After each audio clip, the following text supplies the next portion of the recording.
सिर्फ डीडी उर्दू पर।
हमारा मुल्क हिंदुस्तान न सिर्फ वसी और अरीज मुल्क है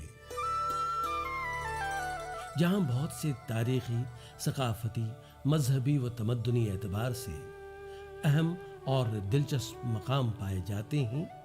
ये मकामात शुमाल, जनूब, मगरिब व मशरिक में फैले हुए हैं। गरज कि मुल्क के हर हिस्से में हमें किसी न किसी एतबार से अहम मकामात देखने को मिलते हैं। इनमें ऐसे भी लातादाद मकामात हैं जिन्होंने हमारी जंग आजादी में एक अहम रोल भी अदा किया है। इन्हीं तवारीखी मकामात में से है एक हिंदुस्तान का दिल समझे जाने वाले उत्तर प्रदेश का एक मशहूर मारूफ शहर कानपुर। जी हाँ दोस्तों, सफरनामे की आज की निशस्त में हम आपको इसी कानपुर शहर की सैर पे ले आए। कानपुर मुल्क की राजधानी दिल्ली से लगभग 400 किलोमीटर की दूरी पर वाक़ा है और ये हवाई जहाज के राब्ते से मुल्क के लगभग तमाम अहम मकामात से जुड़ा हुआ है। हवाई राब्ते के अलावा कानपुर शहर रेल और सड़क राब्ते से भी बाकी मुल्क से अच्छी तरह जुड़ा हुआ है। कानपुर आज एक रवां दवां शहर के रूप में नजर आता है और इसको यूपी उत्तर प्रदेश रियासत की सनती राजधानी भी कहा जाता है।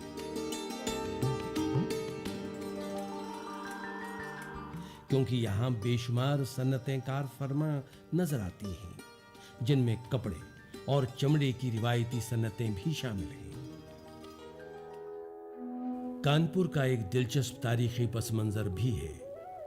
कदीम हवालों के मुताबिक, जिनमें शोरे आफाक तसनीफ रामायण भी शामिल है, कानपुर के मकामात में वाक़ा बिठोर नाम की जगह पर महर्षि वाल्मीकि का आश्रम था, जहां पर उसने हिंदू मजहब की अहम मजहबी दस्तावेज रामायण रकम की थी।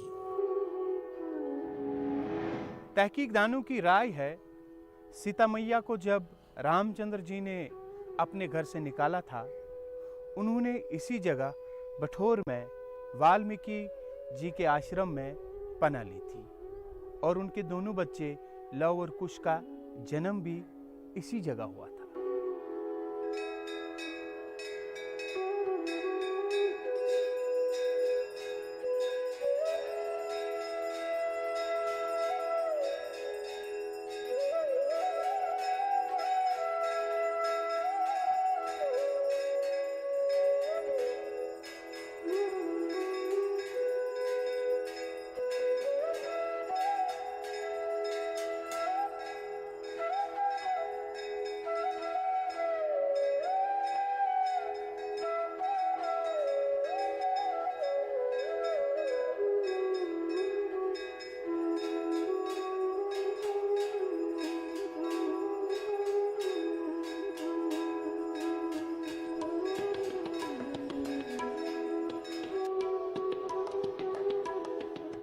महर्षि वाल्मीकि ये आश्रम है और इस प्रांगण में बहुत विशालतम और पुरानी पौराणिक मूर्तियां हैं, जिसमें सीता रसोई है, लव कुश जन्म स्थान है, सीता जी का जो अबू जो बालक थे वो लव और कुश यहीं पले पुषे। महर्षि वाल्मीकि ने रामायण की रचना की है। यहाँ बड़ा पौराणिक और ऐतिहासिक ये मंदिर है जो बहुत समय प्राचीन से ये निरंतर इसमें पूजन अर्चन हो रहा है। पौराणिकता यहाँ झलकती है। कई ईंटों का यहाँ निर्माण हुआ था। इसमें पुरातत्व विभाग के कर्मचारी भी नियुक्त हैं और विकास की जो सीढ़ी है वो कानपुर विकास प्राधिकरण ने यहाँ पर फव्वारे का निर्माण कराया था। लव और कुश की स्थापना मंदिर दिखाए थे। हनुमान जी को लव और कुश ने बांध दिया था। सीता जी यहीं पर सामने गंगा जी का स्नान करने जाती थी। कई चीज़ों से पौराणिक है। यहाँ पे गणेश जी का मंदिर है, हरिधाम आश्रम है, लवकुश आश्रम है। जो बिठूर की पौराणिकता है उसको कई हजार वर्षों से निरंतर लोग इस मंदिरों को देखते चले आ रहे हैं। कार्तिक पूर्णिमा का यहाँ विशाल मेला लगता है और हर मंदिरों में समय समय पर पूजन अर्चन, भंडारा, प्रसाद सभी जनमानस को मिलता है। गंगा और जमुना दरियाओं के बीच वाक़ा कानपुर अरसे दराज तक कनौज की ताकतवर रियासत का हिस्सा रहा और इस पर हर्षवर्धन, मेहरभोज और दूसरे ताकतवर हुक्मरानों ने बादशाहत की थी।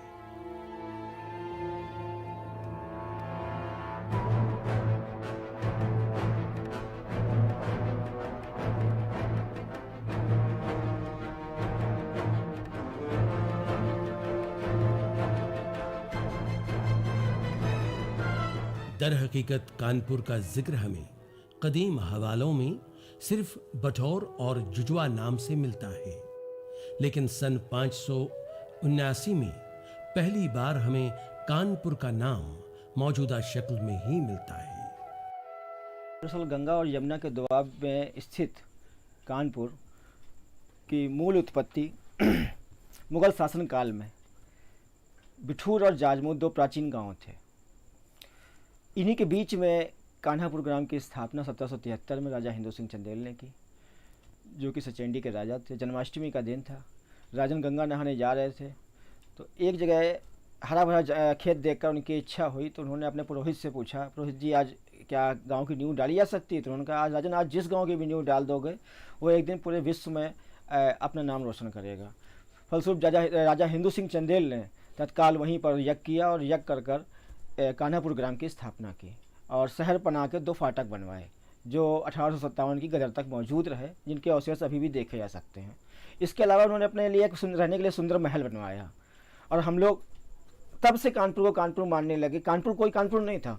मुगल काल में, अकबर के शासन काल में ये एक छोटा सा 12 मजरों का एक इलाका था जिसमें घाटमपुर और नहा वगैरह कस्बे थे, 24 कस्बे थे, जिसमें से कान्हापुर ग्राम भी था। इसकी मालगुजारी ली जाती थी। तो राजस्व अभिलेखों में कानपुर के कान्हापुर का जो नाम दर्ज है वो अकबर के शासनकाल से दर्ज है। इसके पहले कोई भी प्रमाण हमारे यहाँ इतिहास में उपलब्ध नहीं।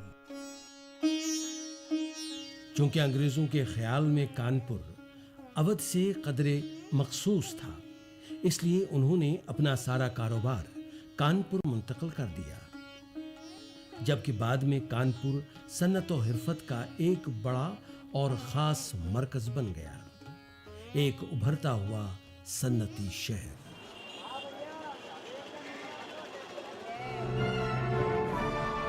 हिंदुस्तान की जंग के मायानाज सपूतों ने कानपुर को अपनी तहरीक का मरकज बना लिया। अशफाक उल्लाह खान, राम प्रसाद बिस्मिल, चंद्रशेखर आजाद और दूसरे कई अहम जांबाज शामिल थे। आज कानपुर सन्नती लिहाज से उत्तर प्रदेश का सन्नती दारुल खुलाफा बन चुका है।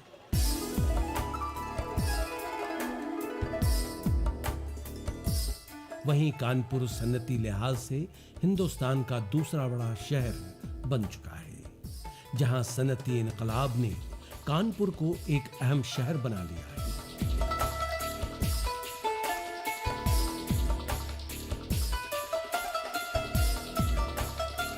वहीं ये इक्तिसादी तौर पर भी खुशहाल बन चुका है और यहाँ जिंदगी पूरी तेजी से रवा दवा नजर आती है।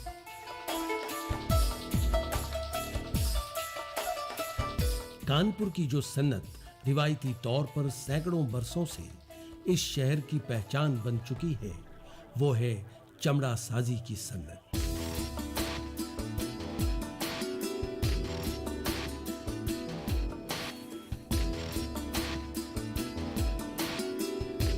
दरअसल इस सन्नत की अमली दाग बेल अंग्रेजों ने सन 1860 में डाली, जब यहां फिरंगियों ने हैरिसन और सोडल फैक्ट्री कायम की और इस तरह कानपुर हिंदुस्तान में चमड़ा साजी की सन्नत का एक अहम मरकज बन गया। आज कानपुर में चमड़े की सन्नत एक अहम शोबे की सन्नत है और यहाँ चमड़े से हजारों किस्म के सामान और चीजें बनाई जाती हैं। इस तरह ये सन्नत हजारों लोगों को रोजगार फराहम कर रही है।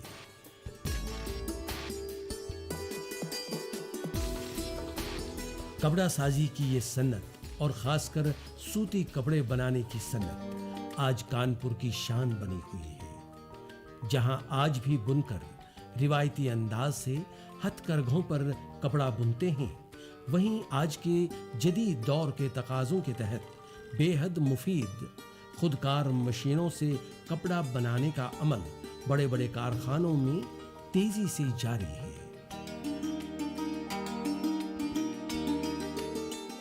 जहाँ तक आपने ये कहा कि बहुत ये पुराना उद्योग है आज़ादी के पहले का, ये बिल्कुल सत्य है।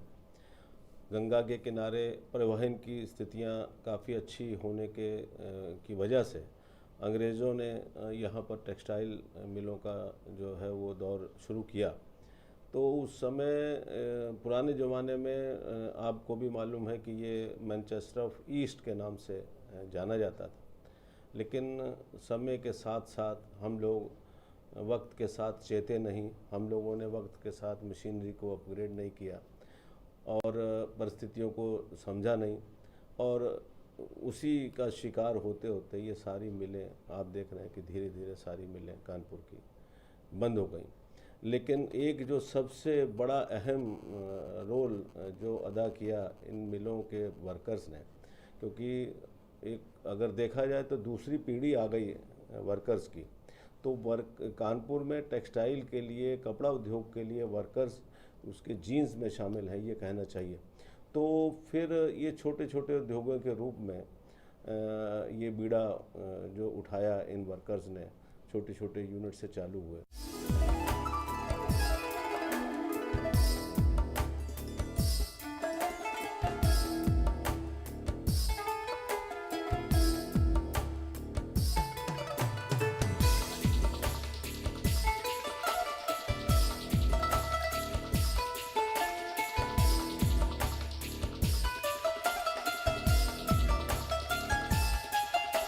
रिवायती सन्नतों के अलावा कानपुर आज जदीद सन्नतों का गहवारा भी बना हुआ है। कानपुर में जो मॉडर्न इंडस्ट्रीज चल रही हैं, उनमें टेक्सटाइल इंडस्ट्री के अलावा हेवी इंजीनियरिंग, एरोस्पेस और दूसरे इंजीनियरिंग के जदीद आलात बनाने की बहुत सी इंडस्ट्री भी शामिल है।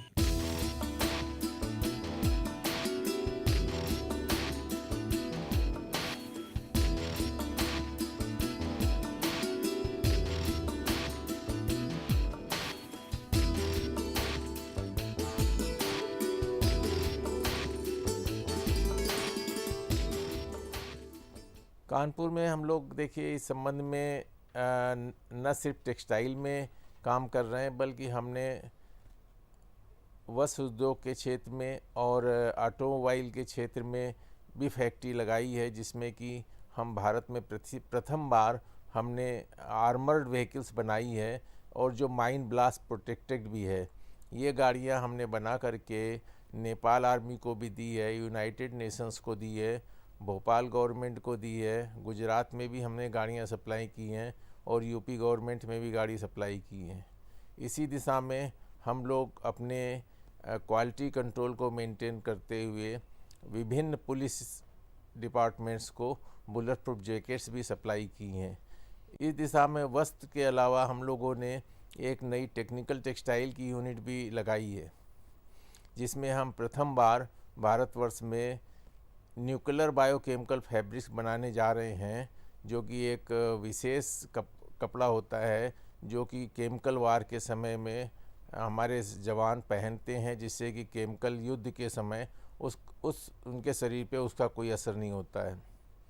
हम लोगों ने इसी प्रकार से -40 to 50 डिग्री पे काम आने वाले कपड़ों का भी टेक्नोलॉजी डेवलप की है और उसका निर्माण कर रहे हैं, जिसके सैंपल्स भारत सरकार के विभिन्न क्षेत्रों में ट्रायल के लिए चल रहे हैं।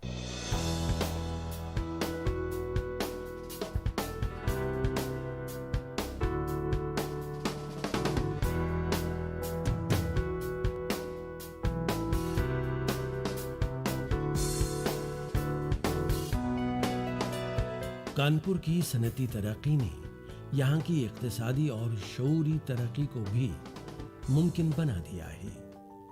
कानपुर में तालीम याफ्ता लोगों की शरह 85% के लगभग है, जो दूसरे इलाकों की निस्बत बेहद अच्छी है। यहाँ कदम कदम पर तालीम और तरबियत के बेशुमार इदारे कार फरमा हैं, जिनमें प्राइमरी सतह से लेकर यूनिवर्सिटी की सतह तक तालीम हासिल करने की सहूलियात शामिल हैं।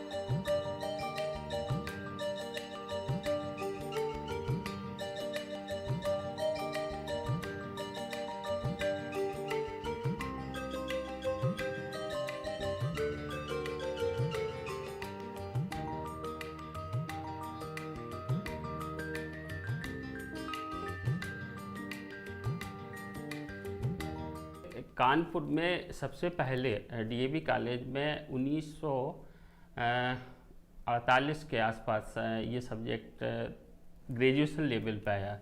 धीरे धीरे इसमें लोगों की रुचि बढ़ी, लोगों को रोज़गार के नए नए अवसर इसमें तलाशने के मौके मिले।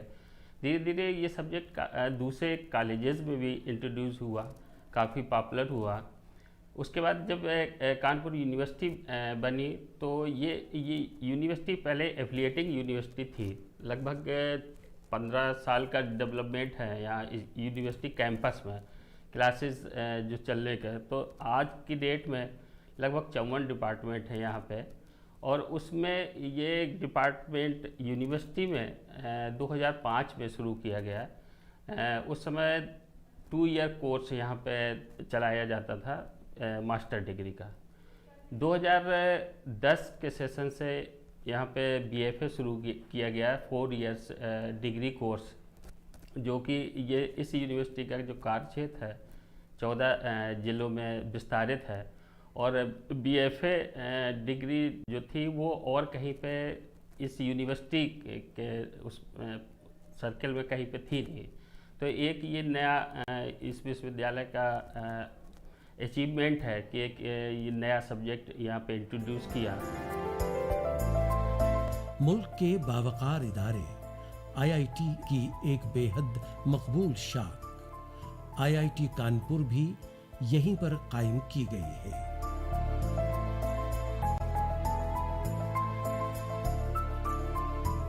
– 2011 के आदाद-ओ-शुमार के मुताबिक कानपुर शहर की आबादी 27,61,000 के करीब है, और रोजगार के वसीले के तौर पर खास सनती शहर होने की वजह से इसमें लगातार बतदरीज इजाफा दर्ज किया जा रहा है।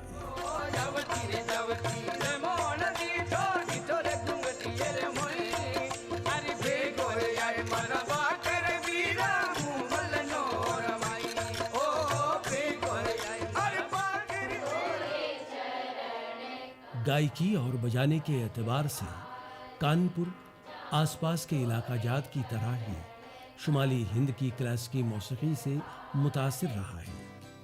हालांकि यहाँ के मौसीकारों ने कानपुर घराने के तहत आलम मौसीकी में अपना एक मखसूस मकाम बनाया है।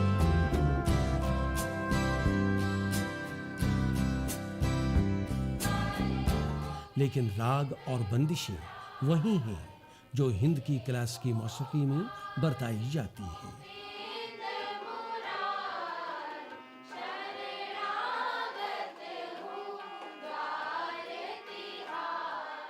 यहाँ पर शास्त्रीय संगीत, सुगम संगीत, लोक संगीत में गायन, वादन, नृत्य की प्रतिदिन कक्षाएं चलती हैं 4 बजे से लेकर के 7 बजे तक, जिसमें विभिन्न स्कूलों के बच्चे यहाँ पर संगीत की शिक्षा प्राप्त करते हैं।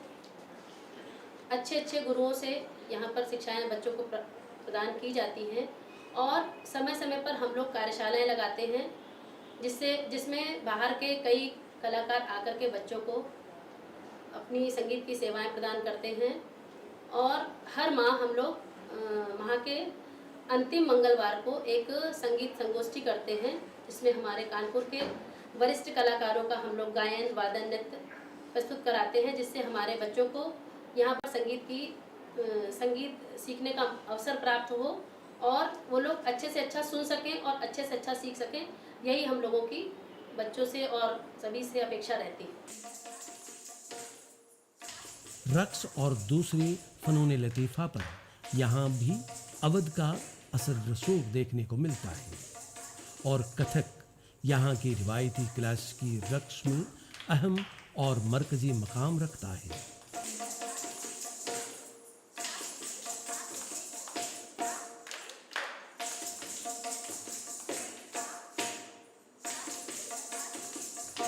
क्लासिकी अमूर के अलावा कानपुर अपनी मकामी रिवायती फने मौसीकी को भी संजोए रखे हुए हैं और आज भी यहाँ उर्दू गज़लों, हिंदी गीतों के शाना बशाना रिवायती अवधी गीत भी बड़े चाव के साथ सुने और गाए बजाए जाते हैं, जिनमें खुशी, गम, मोहब्बत और तीज त्योहारों और देवमालाई कहानियों को बयान किया जाता है।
सफरनामे की आज की किस्त खत्म करने की दीजिए इजाजत।